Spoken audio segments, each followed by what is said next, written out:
প্রায় ৪ মাস আগে নাফ নদী ও বঙ্গোপসাগর থেকে অপহৃত ৭৩ বাংলাদেশি জেলেকে ফেরত দিয়েছে সশস্ত্র গোষ্ঠী আরাকান আর্মি। অপহৃত জেলেদের নিয়ে বিজিবির একটি দল বিকেল 4:30টার দিকে টেকনাফের জালিয়াপাড়া ঘাটে পৌঁছায়। বিজিবির রামু সেক্টরের কমান্ডার কর্নেল মহিউদ্দিন আহমেদ জানান, বিভিন্ন সময় ধরে নিয়ে যাওয়া এসব জেলেদের নাফ নদী শূন্য রেখে হস্তান্তর করা হয়। এরপর তাদের পরিবারের কাছে হস্তান্তর করা হবে।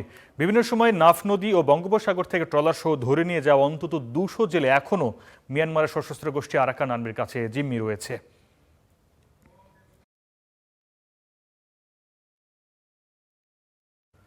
দর্শক, জেলেদের হস্তান্তরের বিষয়ে আরও জানতে আমরা সরাসরি যুক্ত হচ্ছি টেকনাফে। সেখানে আছেন আমাদের সহকর্মী মুহিবুল্লাহ। মুহিব, জেলেদেরকে তাদের পরিবারের কাছে কখন হস্তান্তর করা হবে?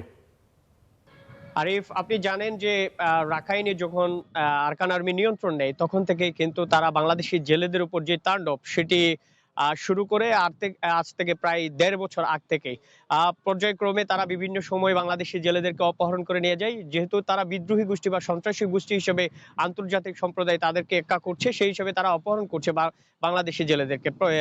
পৃথকভাবে বিভিন্ন সময় তারা বাংলাদেশি জেলেদেরকে ফেরত দিলেও গেল ৪ থেকে ৫ মাস ধরে তারা বাংলাদেশের সঙ্গে তেমন একটা যোগাযোগ রাখেনি, এবং বাংলাদেশি ধরে নেওয়া যাওয়া যে জেলেগুলো রয়েছে, বিশেষ করে ২ থেকে ৩ শতাধিক যে জেলে রয়েছে তাদের সাথে তাদের পরিবার এবং বিভিন্ন সময় মুক্তিপণ দিয়েও অনেক জেলেকে তারা ফেরত দিয়েছে, এমন ঘটনাও আমরা দেখেছি।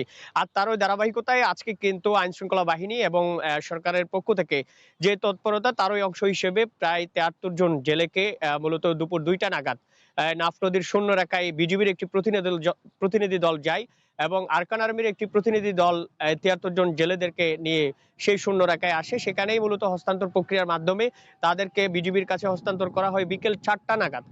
৪টা, ৪:৩০ নাগাদ ৭৩ জন জেলেকে নিয়ে কিন্তু বিজিবির প্রতিনিধি দল টেকনাফের জালিয়াপাড়া ঘাটে আসে, এবং সেখানেই তাদেরকে যাচাই বাছাইয়ের প্রক্রিয়া চলছে।